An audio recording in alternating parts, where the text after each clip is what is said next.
What's up, everybody? I have a problem. Well, you would expect that with a 97-year-old house, but my problem is a bit unique.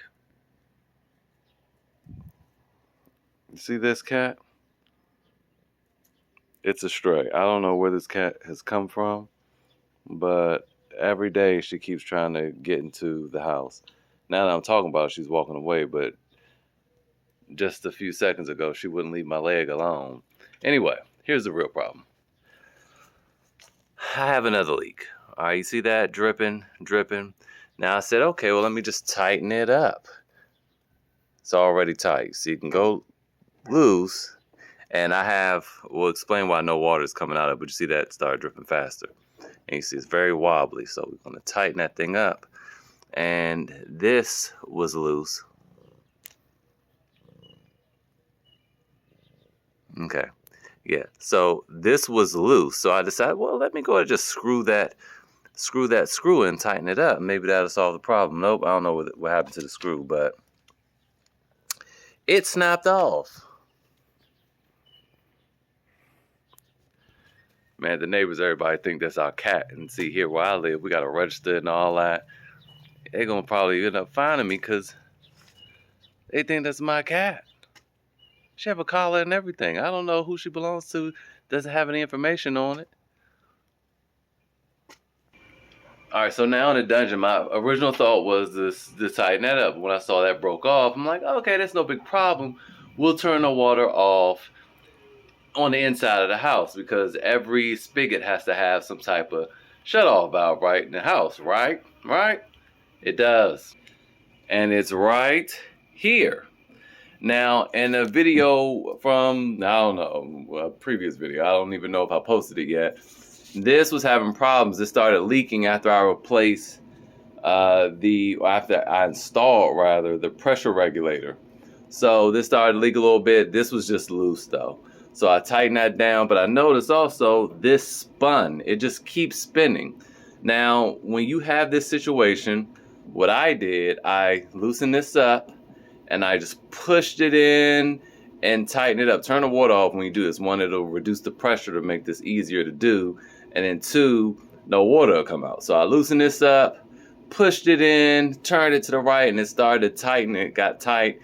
And then I tightened this back up.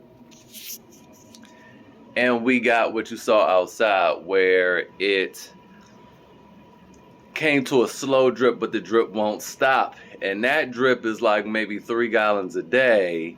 How do I know? Because I had a bucket under there and measured, and I'm not trying to waste that money. So what are we going to do?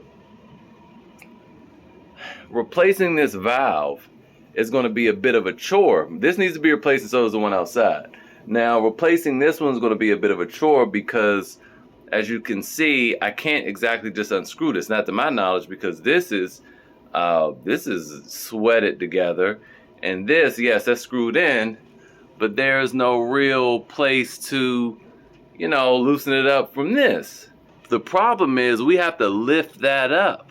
It's going to push that up in order to take it out. And look what they did. Somebody ran the copper pipe right above that galvanized. So I can't even do that. And I can't push this down any lower. So my only recourse here is to cut that off. So here's what I'm going to do. I'm not going to replace that anytime soon. Let me show you what I'm going to do. I'm going to use this. So here's why I like this. This is just a stopper, just an end stop. So what you do is cut the pipe and then just smash this thing on. And the thing that I like about it is it's reusable. You can take it off whenever you're ready to do the real repair. So for now, I'm just going to cut this right here as close as I can. This is actually, it's not protruding. It's pretty smooth. Clean this up a little bit. I'm going to cut it off, clean up a little bit, and then just plop this thing right down. Just cap it off. That's it. And then later on, I can go ahead and install another. Well, what I'll do is just rerun new pipe. I'll likely use PEX because it goes outside. It gets cold and hot, and it'll expand better. Replace it with PEX all the way back here, and then I'll take that off. remove this and install probably a Sharkbite valve. Sharkbite, probably a Sharkbite shutoff valve, and then we call it a day. But in the meantime, I could just use this and then I can reuse it later. So with that said, let's get on with the repair. It's quite simple. I'm just going to use my close quarter Milwaukee cutters, cut that off and pop it on. That's it. Now to complete this quick job, all we're going to need is some copper cutters. We have our Sharkbite deburring tool. We have our Sharkbite, some gloves, a marker to measure out the distance for the Sharkbite, and some glasses, which we really shouldn't need, but safety is never a bad force of habit to have.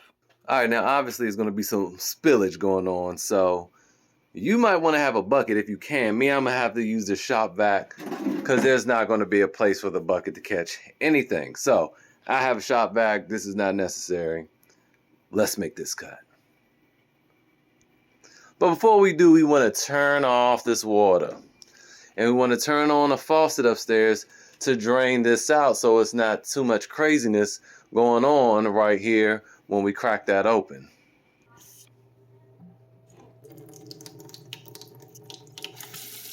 I'll let that on.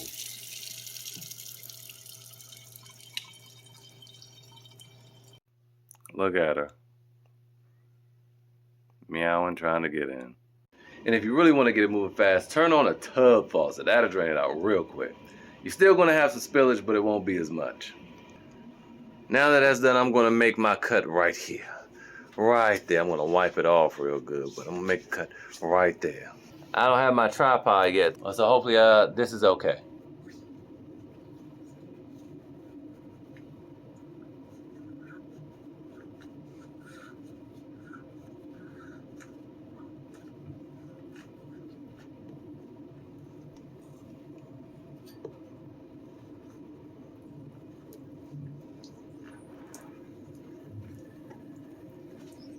Water shooting everywhere.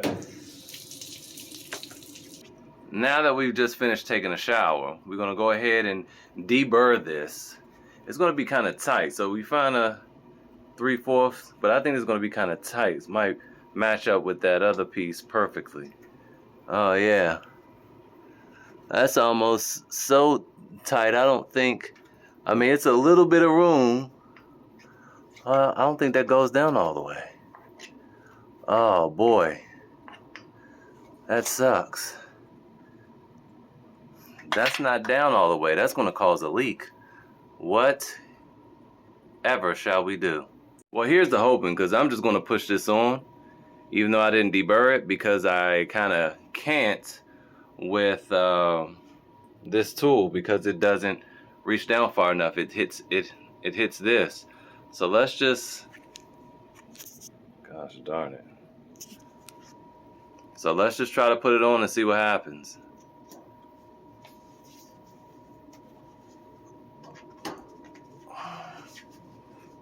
Rubber mallet this mug because I can't see.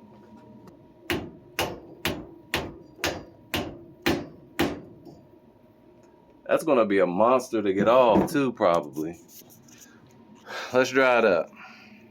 All right, so I don't have a pipe wrench, so I can't unscrew that. That was gonna be the next step. Taking this off because it's quite heavy. And you see that it was being supported by this. But before we address that, if you look very closely, you can see a little seepage under there, and that's because the Sharkbite isn't fully seated. It probably needs to come down like 1/8 of an inch, and then it'll be fully seated. But it's not leaking, but this might seep into a little slow drip over time. But again, this was never a permanent solution, and it's leaking a lot less than it was outside.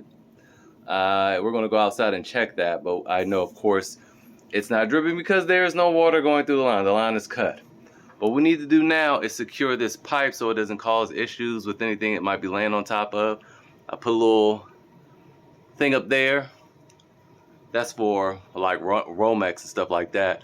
But for now, it's 2 nails in there. It's going to hold up this galvanized pipe with a zip tie. Zip tie in place. Pipe is elevated. Got a little weird down here though. It's always interesting to see how stuff is never really straight. If I try to move it, it's just gonna go right back over here. But as long as it's not touching our Sharkbite here, I'm fine. We'll cut that out when we get some time.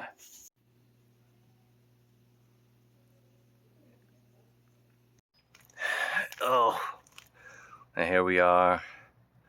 No more leak.